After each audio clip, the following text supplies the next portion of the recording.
Hi, I'm Kelly Hansen, Director of Education of NGA. Please enjoy this recorded version of the webinar, Pricing with Confidence, Turning Insights into Action.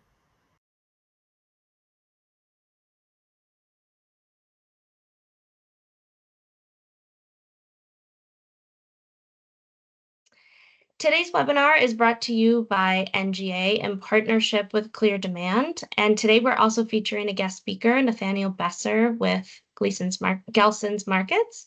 On the Clear Demand team, we have Ryan Licari, Chief Revenue Officer, and Seth Neiman. And I'm going to go ahead and turn it over to Ryan Licari. Kelly, thank you. And thank you everyone for joining today and spending the next few minutes with us talking about pricing and making better decisions to help your business. Quick introduction to Clear Demand. We are a technology solutions provider in the price optimization space. We have solutions that cater to regular price optimization, promotional price optimization, and competitive intelligence. We have about 25 customers in the grocery and retail space on that platform with a pretty high customer success rate, which we're really happy with. And one of the unique elements about our organization is we are grocery centric and grocery focused. That means all of our thinking from an innovation standpoint and R&D standpoint is focused on solving the unique issues in a grocery business. As you all know, the fresh category is challenging, and there's a lot of other nuances of the high product volume and the fluidity of the grocery business. We've been in business for north of a dozen years, founded by some really, really smart people that were economists and data scientists, and that has led us to a very AI-centric, innovative platform that is covered in patents all over the place with folks that are way smarter than me. So we are joined today with a very, very good partner of ours at Gelson's and Nathaniel, and I'll turn it over to him for a quick intro on that side. And thanks for joining us today, Nathaniel. Thank you. Happy to be here. Gelson's Market is a premium grocery store chain operating in Southern California. We have stores from San Diego in the south to Santa Barbara in the north. We will be celebrating our 75th anniversary next year. And we focus on being a premium provider of quality products, making sure that our stores are clean, convenient, and providing a high level of personal service to our customers. And we've been working with Clear Demand almost 2 years now. Awesome. Thanks, Nathaniel. And hi, everyone. Thanks for joining the webinar. This data point here is probably not new to most of the pricing professionals here. It might be good to back up what we know to be true with some data. And that's why we pulled in this study from Progressive Grocer, a large survey of customers looking at how they decide where they shop. And pricing was by far the number one factor. Nearly 80% of customers in that study indicated that as the top factor of how they decide where they shop. We know that customers shop multiple different locations now. They're not focused on just one retailer by and large. So when you're looking at how your customers visit your store, price is going to be one of the most important components. And today we're going to walk through some insights, some action points, and even some tools like the one that we provide at Clear Demand that can help you be right on price and win that trip when the customer is making that decision. Good stuff, Seth. Appreciate that. Before we get into the real nitty-gritty of the agenda, I wanted to take you guys through a quick stroll down memory lane. I'm actually a third-generation grocer and was stocking shelves and making cart runs in my grandfather's store long before I was even old enough to drive. Don't mention any labor laws or child labor laws to him. We'll keep that clean. But the main thing is times have changed between then and now. My grandfather knew every inch of his business inside out and backwards. He had a level of intimacy with his customers and with the store and his products that only, an owner of that single store would have. He knew when he had a great deal from his suppliers and he could be aggressive on price. He knew when spoilage was afoot. He knew when he'd face an overstock item. And the main thing that he had in his hands was the intelligence and the feel to act quickly to make the best of those decisions. He knew when business might be soft, and he knew when he had to maybe run a promotion to get more folks into the store to boost business in tougher times. That promotion might have been his grandson throwing in a car wash with a big grocery order, who knows? But at the end of the day, he had that gut feel that really let him guide that business. As Seth mentioned, times are obviously much, much different. Competition is intense. Um, Shoppers have the ability to not only shop additional local stores rather than the only local store that typically was available back in the day. Online is obviously super apparent. You can get pricing information on pretty much any product that you want and delivered it to your front door, sometimes in a matter of minutes. So managing the grocery stores of today in the way that my grandfather did is just not possible. So we're going to spend some time today discussing ways to enable the grocers of today to help act with some of the same conviction and speed as my grandfather did, even though times are way, way different than they were before. And I'll kick it back over to Seth and we'll kick off some of those details. Seth?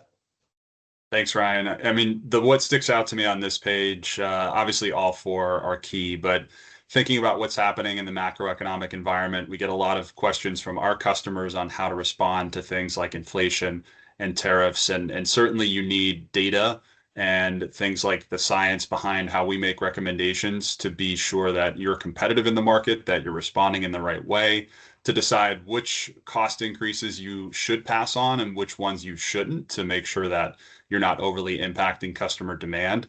And then the other one is resource constraints. And we work with a variety of customers, and Nathan's going to share his perspective today.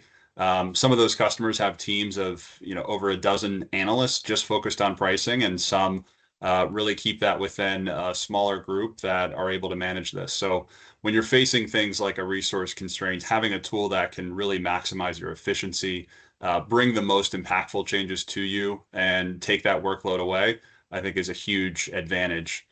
So those are what stick out to me. Nathaniel, what are some on this page, or what's the biggest challenge that you think you want to touch on right now? Well, I think you hit on quite a few of them. Obviously, tariffs are a huge concern for us right now. And then with tariffs in consideration, how are we managing our forward buys and balancing that with the cost of capital? Resources is always a constraint, and you talked a little bit about the size of pricing teams. And within our organization, we run very lean. So balancing the trade-off between what our capabilities are and what our team can handle to get the greatest bang for the buck is very front of mind. And I'll say on the competition side, being in Southern California, it's a highly competitive environment. We are very cognizant that our customers cross shop us, and we think of winning in terms of not necessarily winning the customer, but winning an extra shop, getting greater basket size. So focusing on activities that we can do to bring people in one or two more times during the month for an additional shop, or merchandising or pricing in a way that we can get larger baskets when they are in the store. Yeah, that's a big win. That one extra shop really makes a difference when spread across thousands, tens of thousands of different customers. So I think we've touched on all, like, three out of the four here. Data infrastructure burdens being the fourth. Nathaniel, I know you did some work with your data team prior to implementing Clear Demand. We'll touch on that in a little more detail later, but talk about the importance of a clean data foundation to tackling all these issues.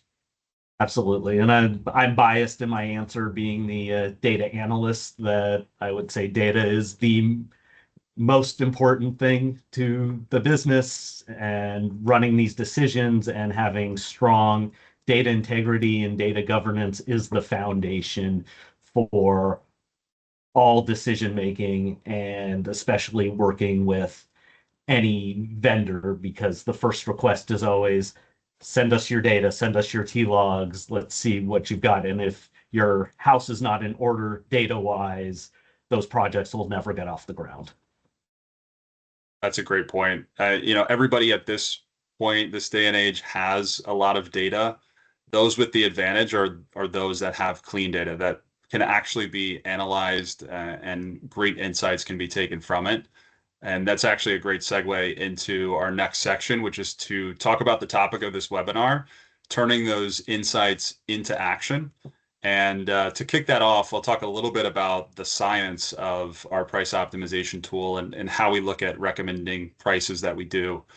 We have three different AI models that run in the background. AI is front of mind for everyone. It's become very much more on the front end of things over the last couple of years with the rise of ChatGPT and others. But it's always been in the background of price optimization tools like ours. AI and machine learning working together to analyze a retailer's data, however complex that might be, factor in any rules, that being the second AI there, that the retailer has provided us, any sort of constraints to competition to say we need to be 10% above this competitor or 5% below this competitor on this group of items.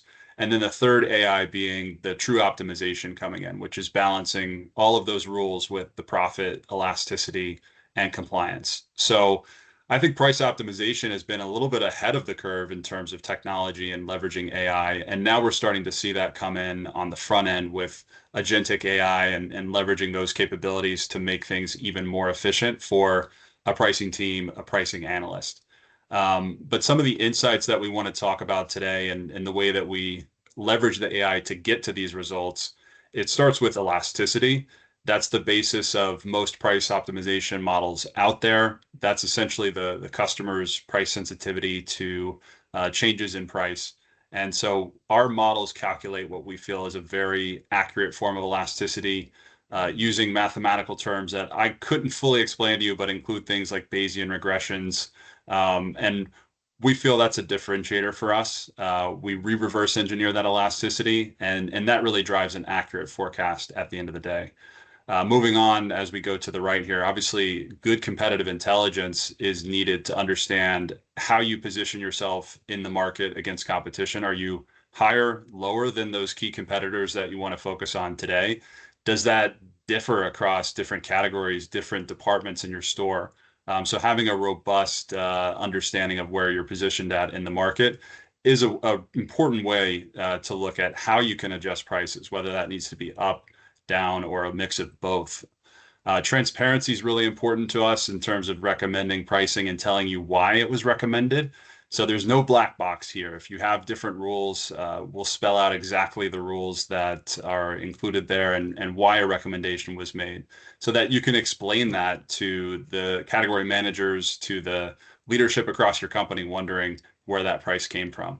And then finally, value measurement is the result of those recommendations. The changes that you made in store, the retails that you implemented, did they perform as you expected? Are we tracking to sales to last year, to gross profit to last year?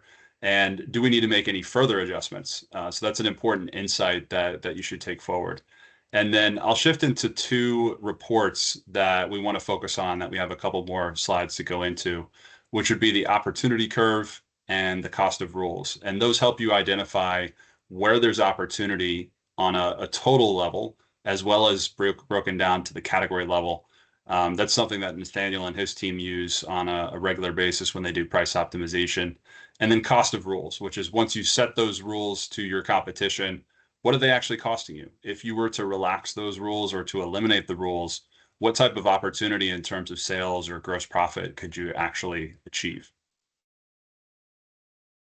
Yeah, Seth, one critical part, if I can comment on that, the competitive intelligence and data selection or portion of this can be really, really hard to get accurate. And so many rules in the grocery world are based on competitive pricing, like as you mentioned, how far from Walmart do you need to be, et cetera.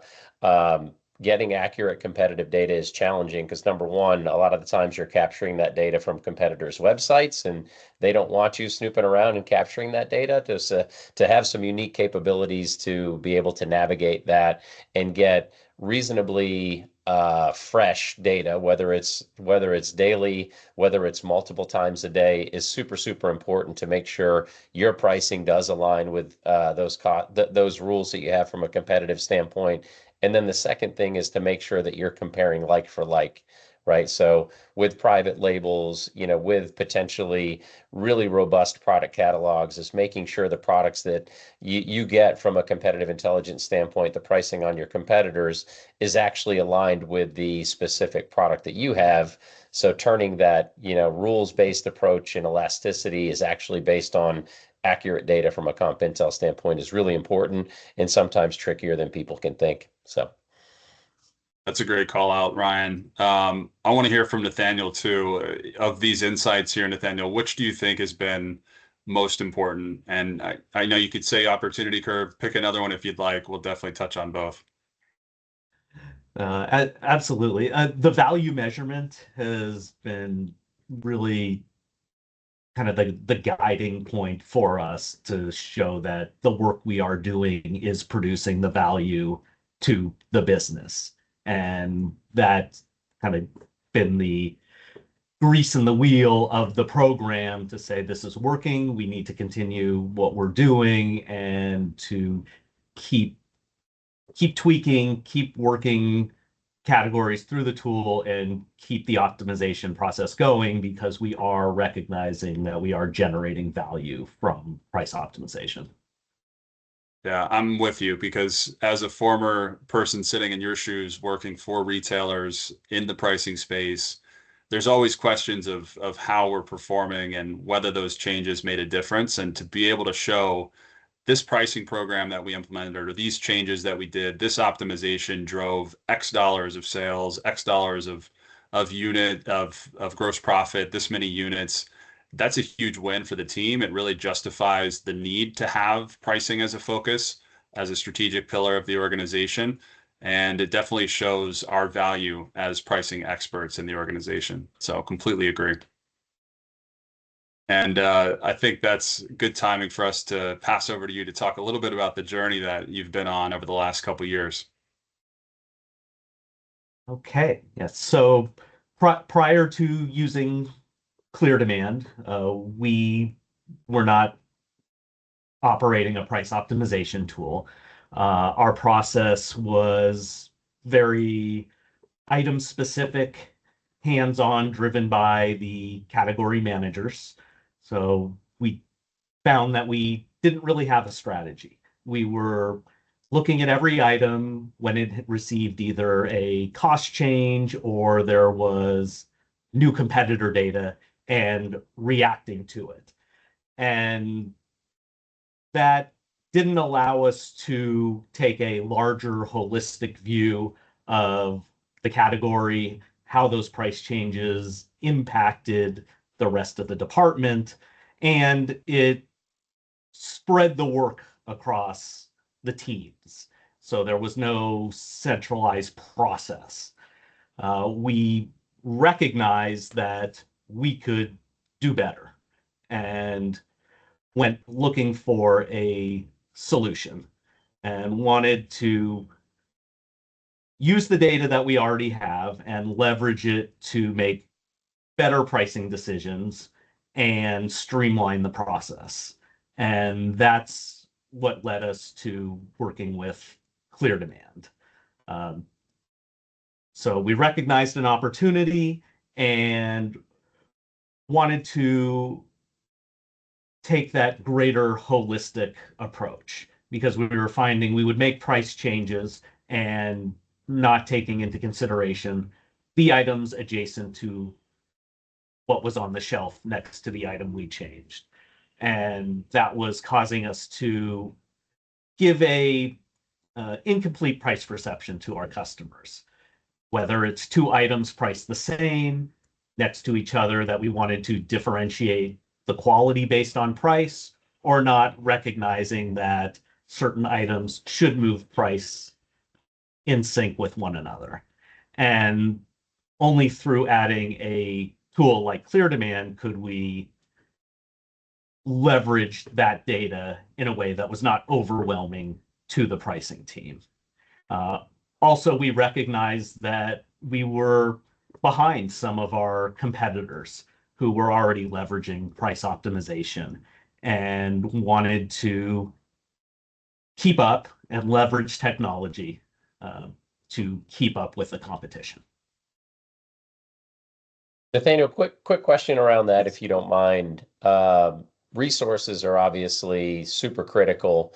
Can you discuss a little bit about, the size of your team, kind of how you manage the resources around this? Because, certainly lean and mean is the way to go these days. And just curious how much human capital you need to put into this to make this tick.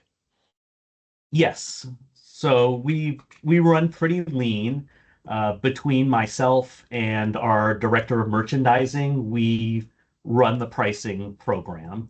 We've decided to split it based on departments. So I cover the fresh departments and my counterpart covers the center store. Our process is to run the tool, price, and then work with the category managers to leverage their expertise. And between the two of us, we devote around 1 day per week to pricing. That sounds Super pretty helpful. reasonable. Thank you. Yeah. Awesome. So I think, Nathaniel, you've talked a little bit about your journey. Let's get into some more specifics on that process that you use, that day that you spend. We'll see. I don't want to say a day in the life, but one snapshot of it with the opportunity curve. And I'll set the stage by explaining what we're looking at here. This is a tool that's built into our system that I mentioned earlier, allows you to see what opportunity is available. So this little chart on the left, you can see what we call the opportunity curve. The large line at the top being what you could actually achieve without any sort of constraints. The smaller little line being what you could achieve given the constraints that you have, and the red dot being where you are today. So what we can see by that is there's clearly a lot of opportunity in this particular example to make pricing adjustments, and one, if to keep the same constraints and rules and achieve a better outcome, because this chart looks at revenue and profit on the X and Y axis. Or if you were to relax some of the rules, which we'll talk about a little bit later, there's even more opportunity that you could achieve. So moving on to this chart to the right, this is what we call the lambda, which identifies how much you want to emphasize the importance of profit. So by adjusting this number, you can essentially weight profit, sales, and units differently depending on the particular strategy of the category, the department, or the total store that you're looking at. I think this is a great tool, both for doing an individual optimization, looking at a really granular view of a category so that you can implement a specific category strategy. I also think it's a great annual or quarterly planning tool so that you can identify for leadership that might have a specific sales or profit goal, what's actually achievable through pricing. So Nathaniel, I'll pass over to you to take us through how you guys leverage this in your business. Yes. So this is really the starting point when we're looking at optimizing pricing in a category. And what I like about this page coming in is I can see my current state, that red dot on the chart, and then all the options available to me and how I can plot a different point on the chart based on the trade-off between profit and revenue. And this is where we would take into consideration the category itself. So a convenience category, we might want to drive profit versus a destination category where we're more interested in driving more units to. And really like that I can click on different points on the curve and see the actual projected impact it is going to have if we take the price changes that are recommended. And I use this in combination with the next page, which we're not looking at, which shows the individual price recommendations so that I can quickly see which items would get an increase, which ones wouldn't, and by selecting different points on the line, what level of impact of price changes we're going to see in accepting those recommendations. That's a great overview. I mean, I like to say that this particular report is where the science meets the strategy, where you can have a real impact as pricing experts on the strategy in a category, what it's possible to achieve across your business. So it really makes, Nathaniel, I'm sure you feel this way. Pricing analysts, directors, VPs feel smart about the information that they're presenting across the organization. Yes, no, that's a good point in that we can say if we select this point, this is the impact we are going to see on the business. That's great.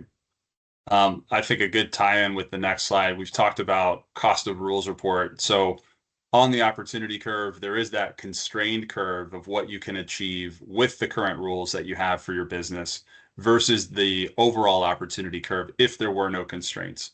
And obviously, everyone has a business to run. Everyone has a specific strategy against competition. So there are some rules that may be non-negotiables, but we want to provide that data to you anyway so that pricing can continue to elevate itself as that strategic pillar in the organization, that you can have those conversations with executive leadership about the importance of the different rules, or maybe the rules that could be possible to relax slightly in order to achieve more of units or profit or sales, depending on what your organization is targeting. And we call this the cost of rules report. It looks at each individual rule in your business, and it actually quantifies what opportunity is there. So it looks at the gap between the constrained curve and the optimal price. It looks at the rules that are costing you the most in terms of those KPIs and allows you to refine that strategy so that, like I said before, you can be the smart pricing expert in the room with your executives, recommending changes to strategy instead of responding to it.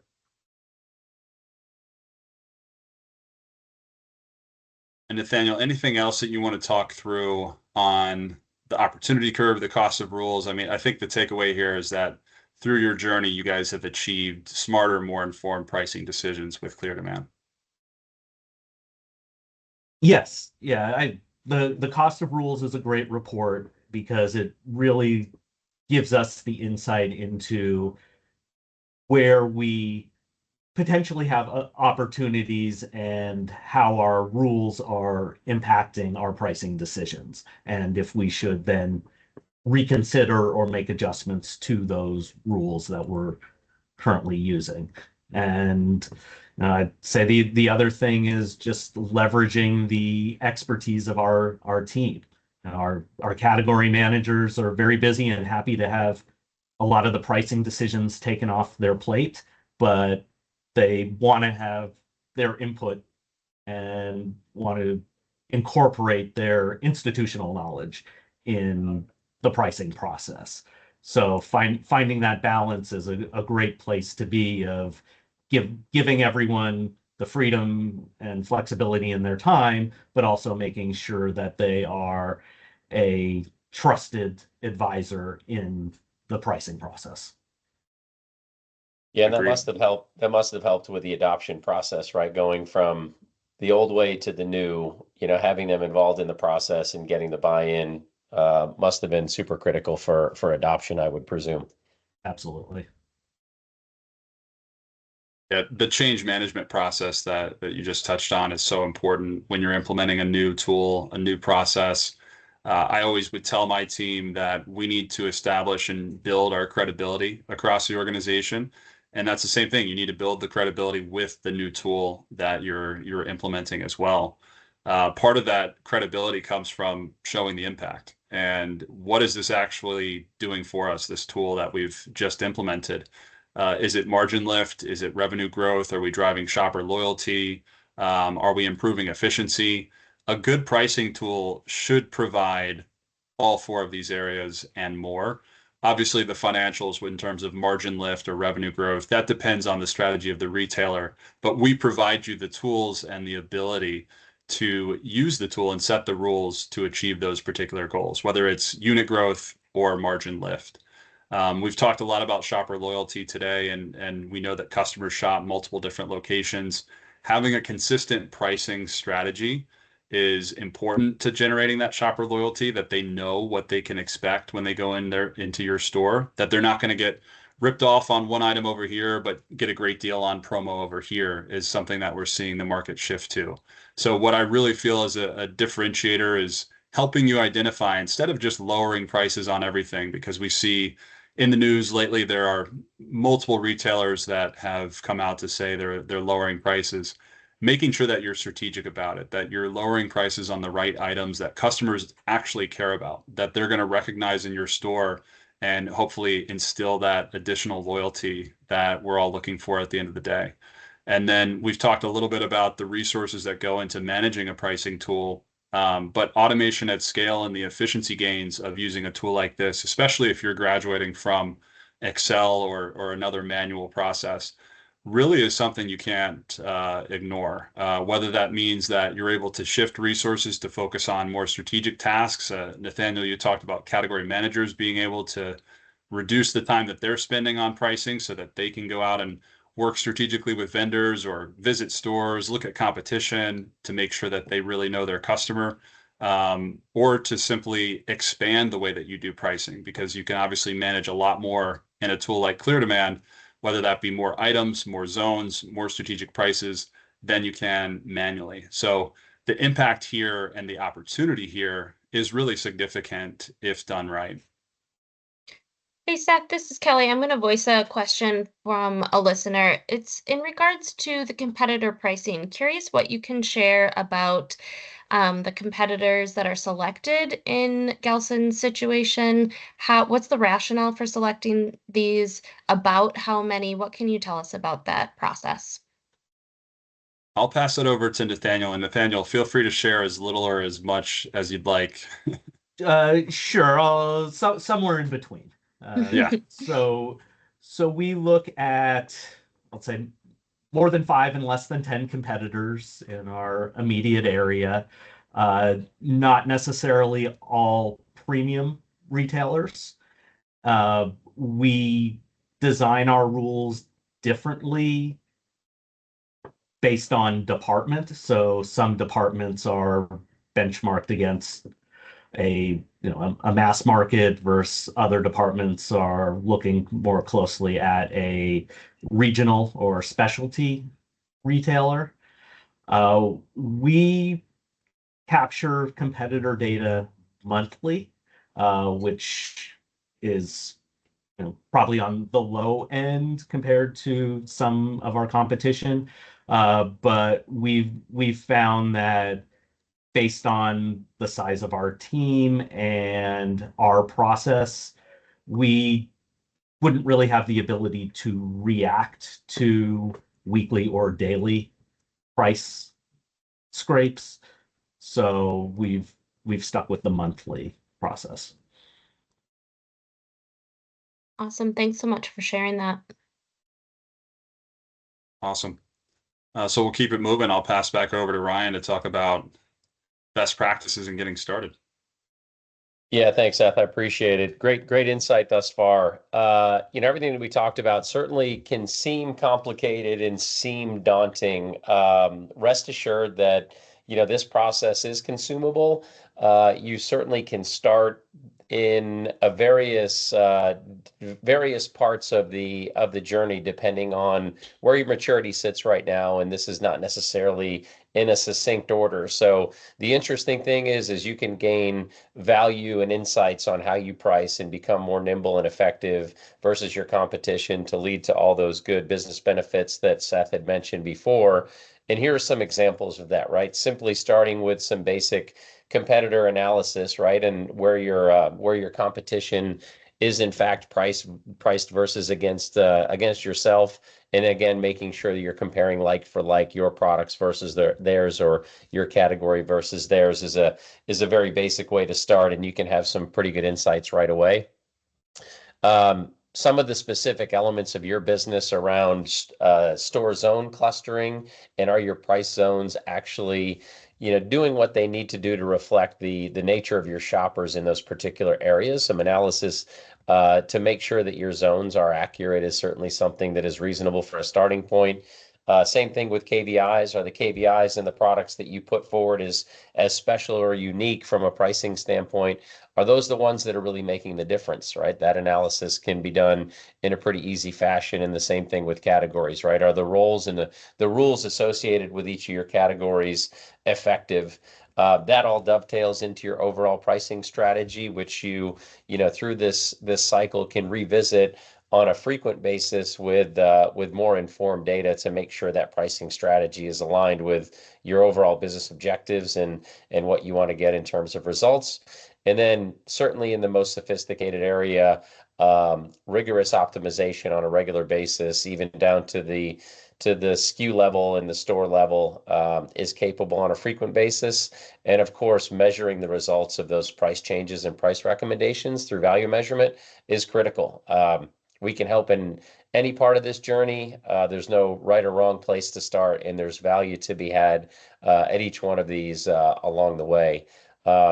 Nathaniel, curious from your standpoint and Gelson's, if you have any advice to folks that are somewhere along this journey and maybe a little bit more early stage, any guidance that you give them in terms of maybe some things to look out for or how best to optimize the journey from start to finish?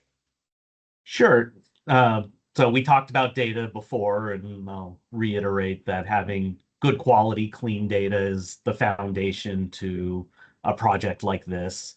I'd also recommend think about your business and where it fits into the competitive landscape and how leveraging price optimization is going to either perpetuate that perception or help change the perception in whichever way you're trying to achieve. Certainly, as with anything, want to have a champion in the C-suite that is going to help usher the project through and get buy-in across the organization, and take it at your own pace. It is a process, and we are still working our way through this journey, and recognize that it is not going to happen overnight. It's not throw your data in and press the optimization button and everything comes out perfect in the other end. There is work required, and think about systems and downstream impacts that this is going to have on the business. I'll give an example from our company. We print paper tags, so we are limited in the capacity of price changes that can be made at store level. And so as we are making price changes, we have to recognize that we need to spread out a large number of changes, look at what the store and scan coordinators are doing on a given day, and if they have the capacity to make the changes that we are implementing. And for us, we keep telling ourselves, trust the system. We have a partner. We bought the tool. It is now on us to trust the system and recognize that it is smart and uses all those algorithms you mentioned to come up with great recommendations, and recognize that we are optimizing to a category, and the goal is to drive sales, revenue, and profit in the category. And that means at the individual product level, there will be winners and losers. But the goal is to optimize the category as a whole. So not to get too hung up on the minutia of what's happening at the item level. Well said, Nathaniel. Hey guys, All right. before we move on to the next slide, I'm wondering if you can unpack the second step in the process, price zone mapping. Got a question in, curious about if there are more than one price zone selected, and what factors lead to the selection of those price zones. Sure. I'll take that one, and Ryan or Nathaniel, if you want to jump in, feel free. Price zone mapping depends on your strategy. So most retailers come to us with anywhere from 1 to 30 plus different price zones that they already manage on a daily basis. Just to be really basic, the price zone is how you structure your prices across stores. So it's could be 5 stores in price zone 1, 5 stores in price zone 2, and a 10-store pricing chain. So what we say here for price zone mapping, where to start, is to look at that current structure that you have in your business. Do you have 1 zone? Do you have 10? And is that the right structure for what you'd like to do going forward? Sometimes we have customers come to us with 1 pricing zone because they're doing it manually and they'd like to get more granular. They see opportunity with these 10 stores over in this particular region where they could be more competitive, or another 5 stores where they could be a slightly less competitive, depending on, might be the demographics, it might be the competition in that particular area, whatever the factors may be. So we can help you with that process. We have a strategic way of looking at price zone mapping. It's one of the additional strategic analyses that we do here beyond just price optimization, but it's also something that customers will come to us with an existing structure that we can ingest into the tool and make sure that we're recommending prices according to that price zone mapping.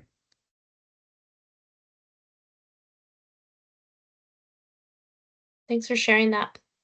Sure.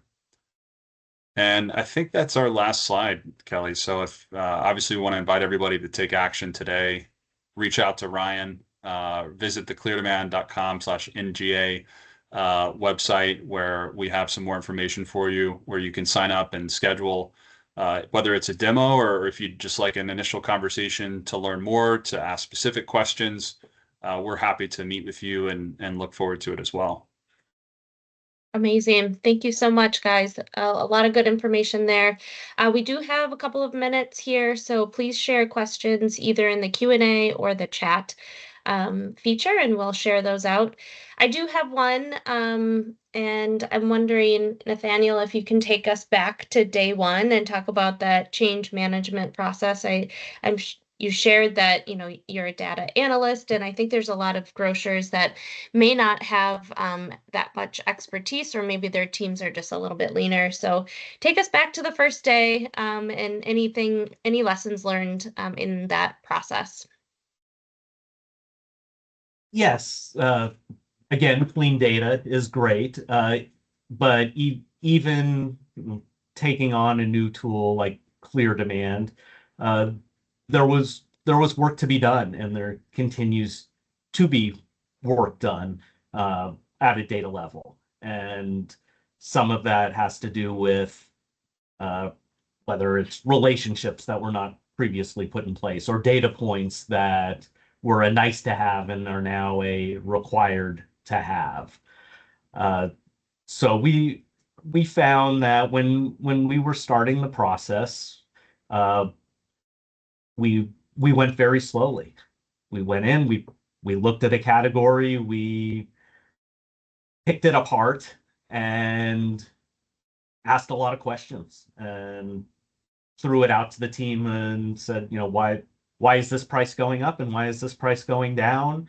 And that's kind of led us to the approach, which I mentioned now, of trusting the tool and understanding that there's a lot of science going on under the hood, and that because we're optimizing to the category, it's less the impact to an individual item, but the overall impact to the category. Working with Clear Demand has definitely brought some items to light as far as where we should be focusing our energies and how we can change the way we do certain things. So one example is how we identify our KVI items. Based on our work with Clear Demand, we have changed our logic to identify KVI items and incorporating the elasticities that are calculated within the tool. Thanks. Yeah, we definitely have talked a lot about transparency in the session today. I can imagine, it's important on the customer side, it's important on the team side, it's really important all around. Ryan and Seth, I'm curious if you can share. I know you've worked with a lot of retailers in this process, getting them started all the way through. What is one of the biggest misconceptions that you find that retailers have about price optimization? That's a great question. I think this goes back to the clean data, right? There's a number of areas that price recommendations and price optimization can go sideways. So making sure you do it correctly with, again, accurate competitive intelligence data, effective and clean, transaction log data, as Nathaniel mentioned on the Gelson side, and then understanding the transparency, as Seth mentioned, on the basis of the recommendation versus a black box, I think is very important. You don't trust is important, but understanding where the trust comes from is very critical, that you're making good decisions and the results in terms of the recommendation, the elasticity, and the forecast is actually accurate, right? Because if that is not right, that could lead to some pretty significant implications in terms of just pricing incorrectly and poor customer satisfaction and bad perception, et cetera. So those sorts of things, just to make sure that there's transparency, there's clean data, there's accuracy, and the recommendation is actually accurate, right? And the validation of that recommendation, as we talked about, I think is very critical. So that was a pretty broad answer, but that's at least my perspective on what would be critical. Yeah, that's Seth, Actually, anything I missed? yeah, I'll share one thing that I've seen, which is that, we've had retailers come to us and say, well, we're too small to do price optimization with a tool like this, or we need to do all this work in order to get a tool set up like this. It's easier than you think it is. And there is no such thing as being too small to get this work done. So our tool is designed to make it easy for chains like Gelson's with 26 stores, or other chains that have hundreds or thousands of stores. It's really built to make your lives more efficient. So don't look at that as a preconceived notion to prevent you from trying to implement a price optimization tool, because we've worked with customers large and small that have been successful with it. awesome. Great words of advice. All right, I think my final question is for Nathaniel. What can you share about the customer experience? Did you receive any comments? Is this anything that any customers are any word to the wiser on, or is it really mostly behind the scenes? Haven't heard anything specific from customers based on pricing. I will say, being a premium player, we always have a steady screen of comments from our customers about our prices. That has not changed since the implementation of Clear Demand, which I take as a good thing, and that the pricing has gone relatively unnoticed. I will say, in the time we've been running the program, we've had inflation and tariffs, so that certainly could be masking any changes we're making. But I I don't expect that at the customer level they are recognizing that we have changed from the old way of being reactive to cost changes to taking a more data-driven science approach to pricing is noticeable. Yeah, that's good. All right, well, before we close it out, Seth or Ryan, do you have any final thoughts? Thank you everyone for attending today, and Nathaniel, thank you so much for your partnership and the level of insights today. We appreciate everybody, and thanks to NGA as well. Great. Yes, thank you for attending and being a part of the NGA community, spending part of your day with us. This wraps today's session, and keep doing what you do best, supporting your shoppers, your teams, and your communities.